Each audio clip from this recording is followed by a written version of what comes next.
Hey everyone. Hello. Sunday already. I feel like the weeks are flying by. Of course, I'm excited for today, but we are kicking off our 8-week countdown till summertime. So, well, unofficially, Memorial Day weekend. If you're from New Jersey, you know this is just law that's the start of summer. So, whether you're doing our challenge or whether you're not doing our challenge is totally fine. The Zoom is still going to be valuable. So we're actually finishing out our Calm series today with making a plan. And it just so happens that that lines up with the subject of our challenge kickoff, which is preparing for summer. So I am really, really pumped, but I realize that today might be a little bit more of a nuanced conversation. It might be a little tricky. So I'm going to keep the chat open. I'm going to try and follow along with the chat as much as possible, but I have a lot to cover today. So I want to make sure I don't drag on too much. So make sure you're interacting in the chat and I'll try my best to include the comment in what we're talking about. All right. So to start us off, I want to know, tell me about where you guys were at mentally, physically. Give me a description of where you were at the start of last summer. Some of you might be cringing at the question. Some of you might be thinking, I was doing so well. I don't know what the hell's going on now. Some of you might be like, I was good then, I'm good now. But paint me a picture. What were you like?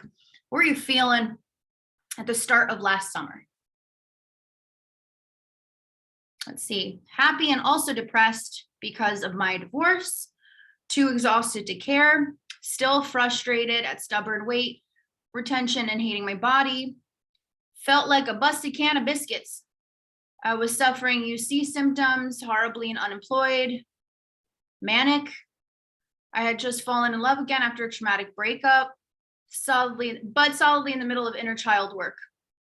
Stressed, inflamed, and thinking I needed to punish my body with exercise. Yeah. So I mean, I've been at the place that I've been at for a while now, but when I tell you that was like everything I'm reading here feels like describing the summers of my life. I can so relate, right? And it sticks with you because it's almost like a time where you're supposed to be excited, you're supposed to be free spirited, more, easygoing, more social, more excited, more physical, the sun's out, it's lighter later, all that stuff. That's not in the cards for all of us, whether it be for the emotional side of things, the physical side of things, chronic illness symptoms, or mental health symptoms. Whatever the case may be, the start of summer is not always this joyous, excited, happy time for everyone. So, and a lot of things cause this. This isn't just exclusive to summer changing. This is just seasons changing, but it's definitely a different beast for the summertime. And that's even if you live somewhere that's warm all the time. So routines changing, hormones changing, the light being different, the temperature being different, the humidity being different, all of that affects us. The pressure, all of that. Vitamin D, I did a post on that earlier.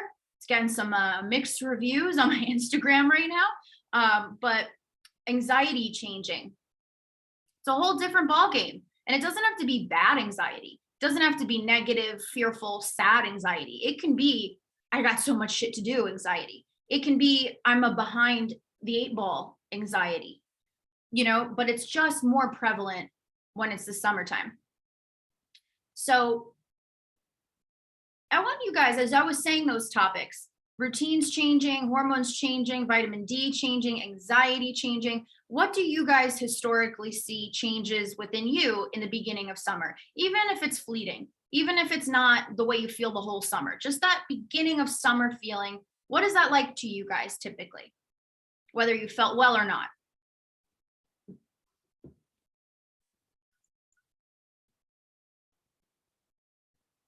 Excited for the warmer weather. I want to be more active and outside constantly.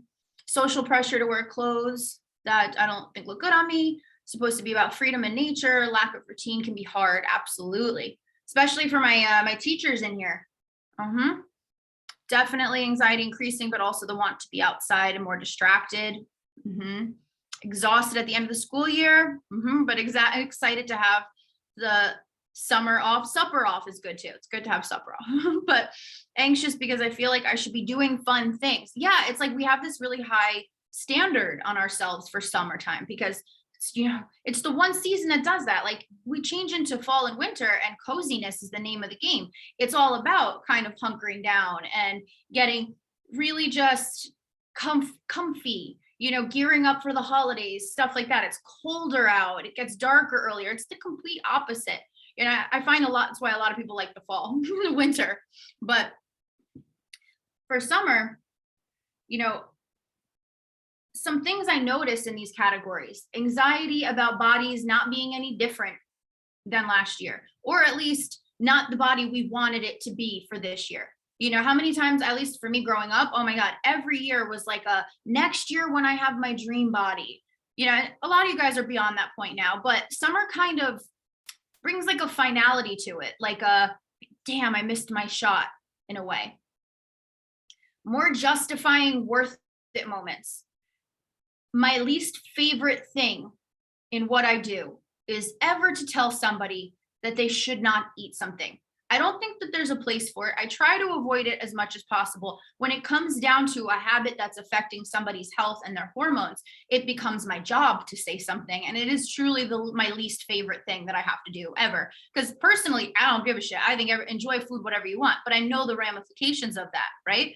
But in the summertime, alcoholic drinks, there are different types of drinks that just become worth it. But you know what? If you're having 60 grams worth of sugar in a margarita versus 60 grams of sugar in a brownie, what's the difference, honestly?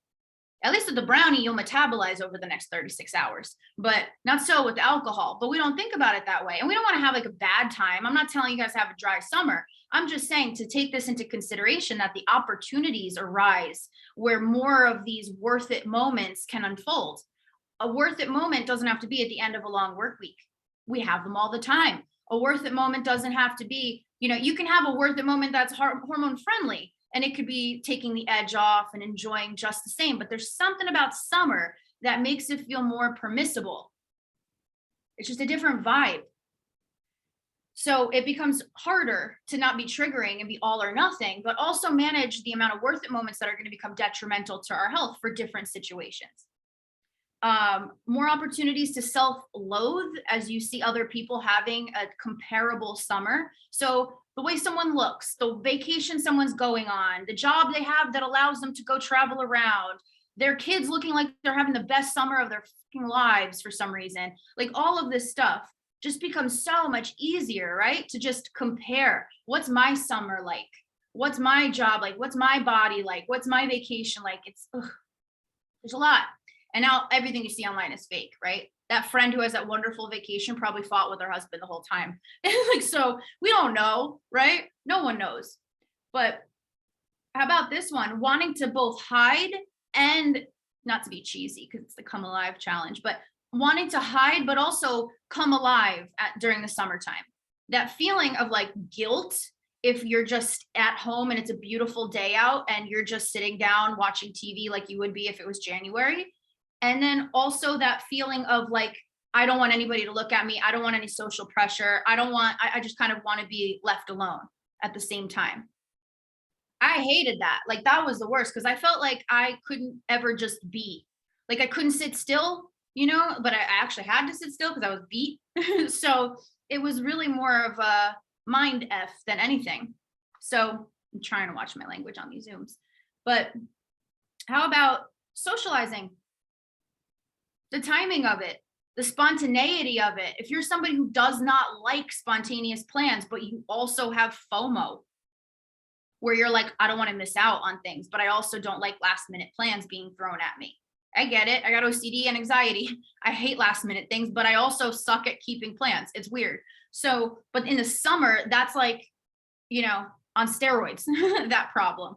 So food wants will change. We want different things. You don't want to eat soup in the middle of July. I mean, depends on the soup. I could eat soup anytime personally, but like, how about maybe you want a gazpacho in the summertime versus a French onion, or how about you're not going to have like a full roasted dinner at night in August when it was like 95 degrees all day outside and you're like sweating your ass off. So we should be able to accommodate those moments.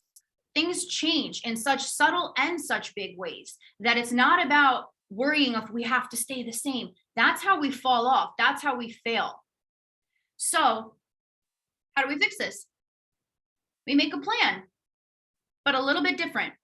So now in my world, I'm not going to say crazy world, in my neurodiverse world, making a plan is not making a plan. Because if I try to make a plan, the chances of me not sticking to that plan are great. I cannot help it. I am biologically wired to sabotage myself and make it harder. It is what it is. So in my opinion, making a plan is really, especially if it's a long-standing kind of lofty plan, should be making a priority. And there are different tools I've taught you guys who have been with me for a while, and I'll tell it again for those of you who are new and ever fresh. But some things like assign a time, or standard over schedule, or plan a mediocrity. I'll go back over them, but those aren't like plans, right? It's not a set in stone kind of thing. It's not, I'm going to learn how to meal prep. I'm going to plan out my workouts, but it's still planning for situations that might throw you off. It's planning how you might handle situations that come up, planning things to look out ahead of time for that, planning things to maybe think about in a different light this time. And maybe it's not easy. It might take you some time. So you're getting started now. What are you guys hearing about this? I want to hear my structured folks and my not structured folks. As you're hearing me say this stuff, what are some thoughts? Is it making sense? Are you intrigued? Confused? Annoyed? What are you guys thinking as you're hearing this? Practicing to prepare to plan. Absolutely. I had a call, I don't remember who it was with, but we were talking about packing for vacation. And they were like, how do I not wait until the very last minute to pack for vacation? Because I could literally it could be 3 hours before I gotta leave for my flight. And that's when I'm throwing shit in the suitcase and I'm freaking out. And like, I would do better. I would help with stress if I didn't do that. And I was like, no, you'd probably be stressed if you packed your shit a week before and thought you were all done real quick. And you just waited till the day came, right? At least for me. Like, I am a last minute person as part of my neurodiversity, not just being a procrastinator, because it helps me be fresh in it almost. It helps me feel more together. I understand that with my brain, I have object permanence. If I don't see it in front of me or I didn't just move it, I'm going to forget that I have it. That causes anxiety. So for me, using these tools where I don't have a rigid plan, but I have a plan, like for this client I suggested, put aside generally the stuff you'd want to keep to the side for your vacation, like shorts, shirts. Start keeping that to the side the week before. Start piling like the toiletries, the stuff you'd need in that area, but don't pack it officially until the night before. It takes you an hour to actually physically put things in the luggage. It's all the organization and remembering stuff that takes the most time. So planning ahead could be that loose. It doesn't have to be something so rigid that creates this cliff to fall off of where either we do it or we don't. So let's go down this list. Assign a time. Who remembers assign a time? It's my favorite. So assign a time could be used in a few different capacities. Assign a time is such a good tool for overwhelm, because throughout the day, there will be things that just pop through and come about, and you just, it feels like it pulls you in a different direction than what you were already doing. Or let's say a conversation really pisses you off and you're trying to figure out how to put it aside, how to talk to the person, and how to carry on about your day. Let's say you want to add something to your never-ending list of to-dos, or you want to be an overachiever with all the other moms at school and do the most on this, like, I don't know, is PTA thing anymore? I don't have kids, but like, let's just say you're going for it, right? And you feel like there's not enough time in the day. And it feels like everything is urgent right now. Assign a time is my favorite tool, because it's taking what you have to do, what you want to do, whatever it is, and it's looking at your calendar and literally just assigning a time to talk about it, think about it, deal with it. It could be, and of course this will change based on deadlines, urgency, stuff like that. But even if it's a work project you're really stressed about, but it's not due till the end of the month and you have to go talk to people about it. If it's stressing you the hell out, don't do it that day, but look at your calendar for the next day and actually pick a time to assign it to. This way, it's not stuck in your mind as something you got to keep remembering. Like, I better not forget, I got to assign a time. I got to do this thing. Instead, it's I'll assign a time. And it lives outside of your brain somewhere else. So if you're starting to think, okay, I got to get ready for summer. Oh, I got to dig out those flower beds. Oh, I got to, change over the clothes. When am I going to do the kids' clothes and change it over from summer to winter? And, that's perfect for assign a time, because before you know it, shit's just going to pile up on top of itself for the new changing season, and all this guilt of I should be productive and I'm paralyzed and don't know what to do with myself. It helps when you assign a time. It could be for an hour from now. It doesn't have to be another day, but you also have the choice on what you're doing. Your life is not just catching shit as it falls from the sky the whole day. You can plan accordingly. So also with arguing with spouses, having conversations that don't go anywhere necessarily, but they need to be said, assign a time to talk about it. Assign a time to address it. Don't let it fall to the wayside, but also it doesn't have to like take over whatever it is you're doing other than that at the moment.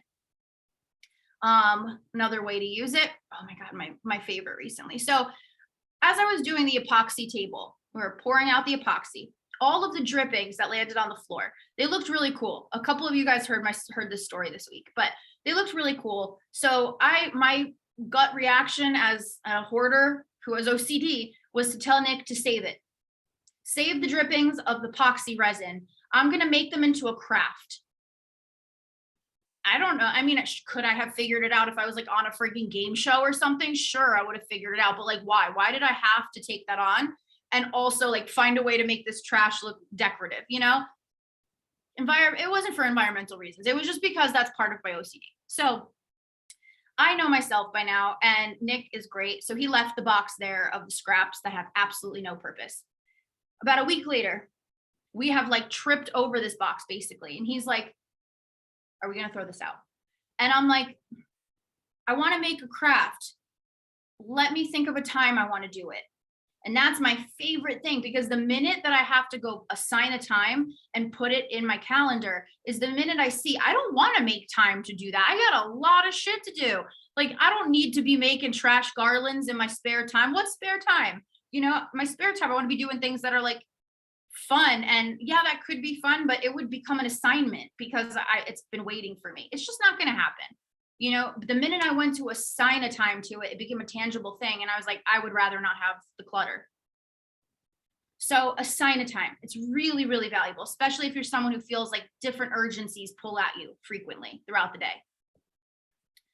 I want to hear, before I move on, we're making good time today. So I want to hear your thoughts. If you've heard assign a time before, if this is the first time you're hearing it, what are you thinking? Give me some feedback. Assign a time is awesome too, because it forces really you to step outside the issue, which can also help you step outside of the feelings and you feel more in control, more the thermostat. Absolutely. Absolutely. And it's, we all logically know in the heat of the moment, it's good to cool off. I'm not someone who likes a whole lot of lingering. I like to be able to like tackle a problem head on, but sometimes our emotions really do get in the way. Our feelings really do stop even communication from happening or problem solving from happening.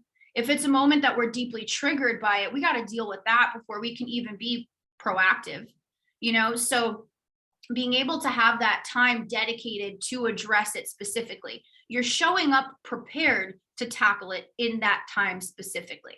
You're mentally aware that this is what I'm doing. So you're going to approach it, like you said, more in control because you're ready. I'm here for this. Even if it's 15 minutes from now, just having that moment to plan it is important. I'm the same way with saving crap, but I'm learning that I don't actually want to do the craft once I assign the time to do it. Yep, it's been magic. I need to do that for exercise because I have so much anxiety that needs to be burned off, kind of like a golden retriever needing to run. Well, I mean, it's not always the exercise factor, because if you're trying to burn off a lot, it can actually make the problem, it can exacerbate the problem. It can cause more of a cortisol release. It can cause more of that stress on your body. where it feels like it's calming us down, but really it's just we're hitting a wall and we're burning out. And that burnout is what we're thinking is the calm down. It is, but it's the calm down from a cortisol spike, not necessarily come down from just metabolic activity. But there's ways to rework that. I have a few favorite routines. And then next week's Zoom is going to be with Evie about exercise. So definitely tune in for that one. Like a golden retriever needing to run. You're so silly. I love that it takes the things that live rent free in my brain and gives them a space to stay till I'm ready. Yes, it's like here is your own condo. Like leave this space and go stay in this condo in my calendar. Yep, absolutely. This helps when I feel like I have so much to do all at once. It lets me take it one step at a time and deal with anxiety emotions at a later time. Yeah, like think about it like this, like you get a bill that you don't know how you're going to pay it. Theoretically, you do not get the bill, and the day you receive it, the next day payment is due, and if not, they're going to be at your fucking door. Now, like, give me my money, but it feels like that's the case. It feels like we can't possibly think of anything else because we know we got to pay that bill. Everything is figure outable, but not everything can be figured out at once. So having a sign of time lets it not fall through the cracks where we would get anxious about that, but it also doesn't insist on throwing it on our plate that day when it's really there's no reason we even need to tackle it that day. So, okay, love a sign of time. Definitely helps me. I mean, you should see my calendar. So, standard over schedule. I love this. It's such an easy concept when you think about it, but I don't know, I never thought about it. So I used to be the kind of person who I would want to do like, okay, Monday, Wednesday, Friday, I'm going to go to the gym. And then Monday would come and it would be a shit show. And then I'd be like, oh my God, I can't go today. Tomorrow, I don't like any of the classes they have. And I have work all day. Okay, so I got to go Wednesday. Wednesday would come and I wake up with a flare and I'd feel like shit. And I'd be like, well, I don't want to push myself and I'm really not feeling well today. I'm going to give it my try to get there tomorrow. Tomorrow comes and because I wasn't feeling well the day before, I have so much to do. I had more stuff to do at home. So that came and went. And before you know it, I'm so annoyed at myself that it's Friday and I didn't go Monday or Wednesday that I'm like, I don't feel like it. It's the weekend. I'm going to start fresh on Monday. Anyone ever been in that hill? So standard over schedule. It is the easiest thing to change because it's essentially the same thing, but a lot more lax. It is pick 3 times a week you're going to go. That's the difference. And I don't mean I don't mean beforehand. I mean, make a deal with yourself that in the process of the next week, the period of the next week, I'm going to go to the gym. You don't have to go to the gym, but just as an example, I'm going to go to the gym 3 times. It doesn't matter if it's twice in one day. It doesn't matter if it's 10 p.m., 8 a.m., 3 p.m. It does not matter. You get the gray hair to go to the gym and go walk on a treadmill for 5 minutes. Still counts. It's setting yourself up with the parameters so that you can make it kind of fit into your day's slots, so to speak, in a way that doesn't cause more stress or feel like a completely burdensome thing. So, you go on Monday and you're like, all right, I have the rest of the week to get into the gym 2 more times. Let's say it's not Thursday till you go. Okay, got my 2 times. Now, before the end of the week, I want to go 1 more time. And let's say you go late on a Saturday night. Why not? Still counts. Lots of gyms are 24 hours now. That's maybe kind of a bougie recommendation. But if you so happen to have the luxury of being at a 24-hour gym, it really doesn't freaking matter. Yeah, okay, well, if it's too late, is it going to be bad? You know what? If you go and you get some leisurely working out in at whatever time, 3 more times this week than last week, and you feel good about it, I don't see it being that detrimental of an issue. Just go easy on yourself. That's really the point. Set a standard for yourself and then let it fit your schedule, considering there's a hierarchy of priorities, work, sleep, home life, just whatever your hierarchy of priorities are. It's okay if whatever it is you want to do every day, every other day, doesn't fall into that easily and you have to finagle it to fit. It still gets you the result you want, right? It's still done. So what does it matter as long as it's easier? Thoughts on that, especially my structured folks, because I know you guys are like, I need a schedule. And you can make one for yourself, but that's the goal, is to not have it be rigid. Structure and rigidity don't need to be in the same category. Thoughts on that? And then we will move on to plan of mediocrity, which is one of my absolute favorites. It helped with my waking an hour every day. Walking an hour every day. I realized that after I read it. I was like, waking and walking. I guess that helps with both, right? But yeah, standard over schedule is how I get anything to become a habit. As someone with ADHD, it's something is not at the forefront of my mind unless I am fixated on it. And that's very stressful. So for me, it takes me a little bit longer to really get into a habit, into a routine. So standard over schedule is kind of a way that I get my feet wet, so to speak. And then when I find one that works, I hold on to that one hack, takes 17 days on average to form a habit. I'm probably double that, but find how long it takes you for yourself. And then you'll know that in the future, it's easy to crack. Okay. Plan of mediocrity. I love this one. By the way, there are Zooms on the ones that I just mentioned on Assign a Time and Standard over Schedule. There are 2 Zooms specifically dedicated to Plan of Mediocrity, aptly titled Plan of Mediocrity. So I'm not going to go too in depth on this, so we're not here for another hour. But if you want a more thorough explanation, 1 is the concept and 2 is how to implement it. I definitely recommend checking them out. Plan of mediocrity is like saying that how do I want to explain this? If you have the same standard for yourself, the same, just like, this is my goal, this is where I'm supposed to operate at all times.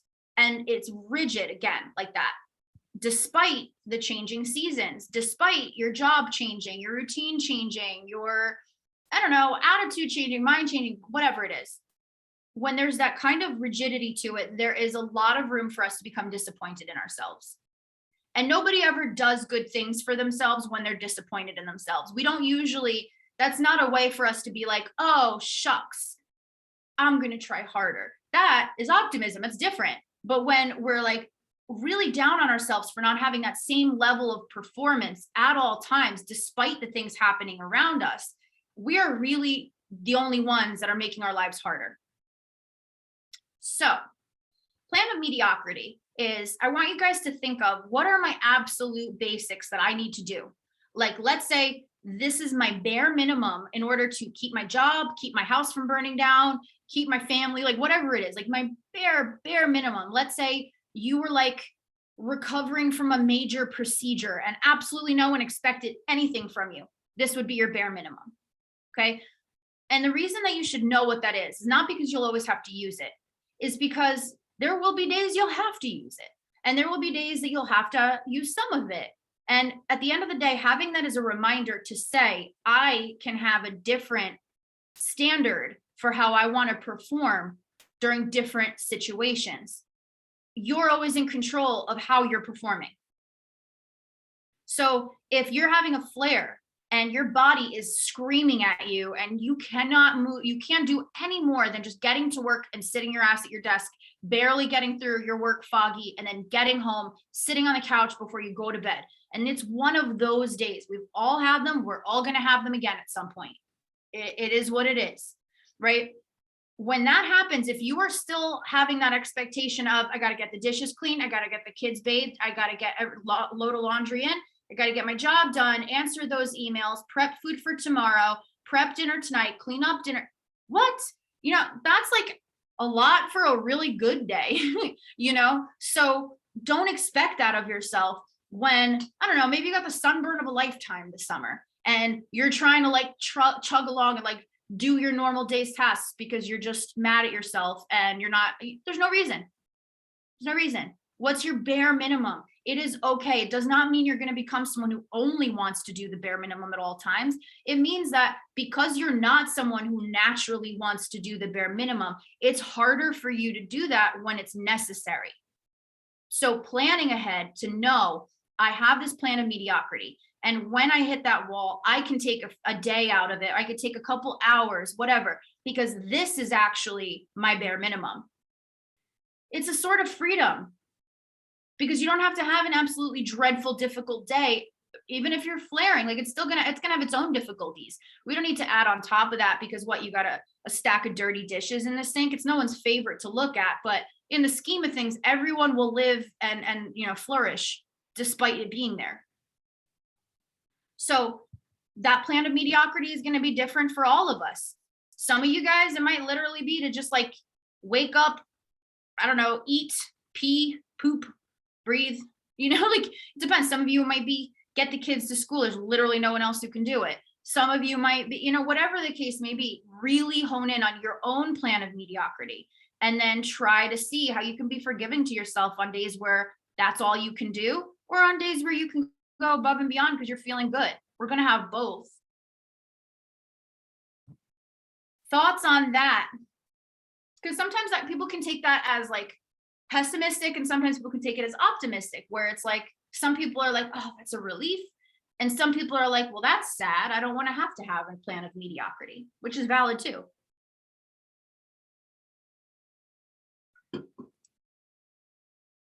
What do you guys think? Because you're hearing about, oh no, am I frozen? Okay, I'm back. Just did some weird Van Gogh thing on my side. Like, I struggle so hard with accepting that I convince myself I'm lazy. What's the problem with being lazy? That's my favorite question, because I wish I could go back and ask myself that back in the day when I was just like pissed off at myself for being lazy. And now I'm like, what's the problem? Love plan of mediocrity. It has saved my stress levels. Yeah. The less we become enemies with simplicity and ease and laziness and stuff, right? Like the more we fight that, what do we want to be? Weathered, rugged, like I don't want to be haggard, and it's like, I want to be lazy. I want to enjoy things. I want to get things done efficiently with half the work. Why are we fighting this? What do we got to put up a barn when the sun rises? Like it's a different time to be alive. We can kick back, so definitely need to work on this. I feel like I'm always balls to the wall and digging a deeper hole. Yeah. Always ask yourself, why? Why am I doing this? Who am I doing this for? What's the big fucking deal? Do I need to? Do I really need to? You would be amazed at how much shit we don't really need to do.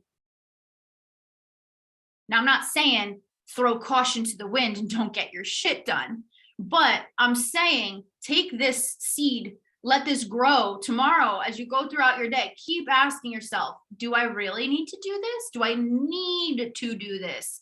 And I think you'll find reasons why you should, why it wouldn't be the worst if you did. But I think you'll also find that a lot of stuff really can not get put on your plan of mediocrity that maybe you thought needed to be on there before.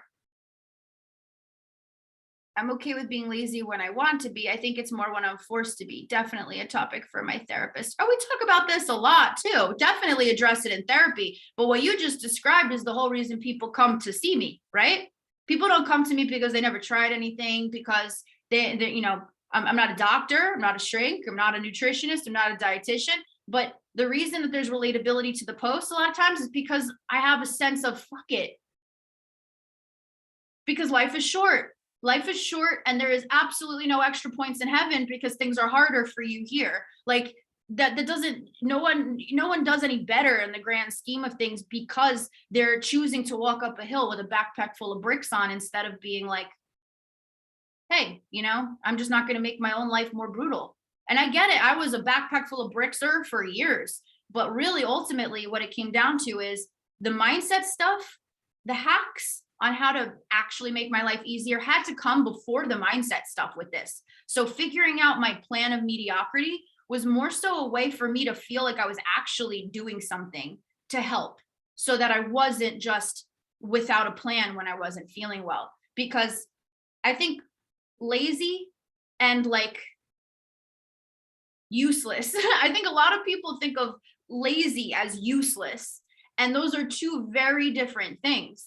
You can still be productive and do it in a lazy way. In fact, it's my favorite way. If I can find an easier way to do something, sign me up. So it's a very, this is why I was saying, a very nuanced topic. There's so many things that go into making this loose idea of making a plan difficult. But in the past, how well has tightly making a plan worked out? For me, it never worked. For me, I just felt like the biggest piece of shit who could never stick to a plan. So I figured, why keep doing this? Work with whatever is going to be easier for you, because you're still going to get to where you need to be, because you're working with yourself rather than against yourself. So I definitely love this topic and encourage anybody to text me after this to continue it. I might not get back to everyone tonight, but I want to chat about this. This is a good one. It's juicy. I don't know if being sick is relevant to it. My husband had to do everything for me last week, and I accepted it. Like I would do the same for him. And I did let myself just do the minimum chores because he is now sick, and let myself rest and read last night because I still am physically 100%. Yeah, I mean, look, Nick is like the healthiest person I've ever met in my life. It's ridiculous. It's absolutely ridiculous. The first time that he had to get a blood test was when we had to go to a fertility clinic because I can't have kids normally. So the only other time he went to the hospital before he sawed into his hand last week was when he sprained a wrist. So let me tell you though, he got that saw in his hand, and that first day he was struggling so hard with letting me do things. And for me, I felt like it was satisfying because I was so grateful. I was like, you do stuff, you've done so much to help me in the past. Like I've been through surgeries, I've been through flare-ups where I didn't really speak to him for the whole day, just a lot of stuff in the past over the course of the last almost 10 years we've been together, which is crazy to think about now. But and he was really struggling with it. And I remember thinking he finally gets it because he'll yell at me for not being okay in the past. Like I would be really almost bitter that he had to do anything for me, to the point of making it harder on myself and him. Like if I wasn't downtrodden and miserable and struggling to do something because I let him just give me a hand and it got done quicker and easier, life would have been better, So it was just, it's really nuanced, and this is the case with parents who are taking care of parents of adult children with chronic illness being taken care of. It's not always such a great thing that feels nice to everybody, but it's something to work on because it usually stems within ourselves. And we don't want to feel like we're just chaotic, like we can't be taken care of. We don't know how to take care of ourselves. We want to be in that driver's seat.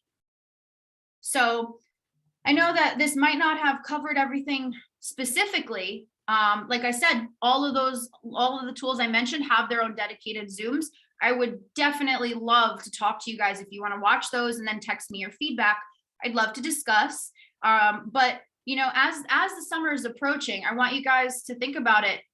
When we think of preparing for the summer, we think of kind of diet culture-y stuff, or we think of clothing in the house, or changing decorations, planning vacations. Like there's a bunch of stuff, but what we don't think about is how we can plan to feel together, on top of it, confident, ahead of the game. And it's important to feel those things. Otherwise, you're just living a winter life and it's just a lot hotter out. It's not fun, right? So let me know if you guys have any feedback about this in the challenge or not. I would love to hear it. If you are in the challenge, make sure by Tuesday, check the WhatsApp chat. We're going to be sending you guys a little prompt in there to discuss. And yeah, if you have any questions or need anything, you know where to find us. I hope you guys enjoy the rest of your Sunday night.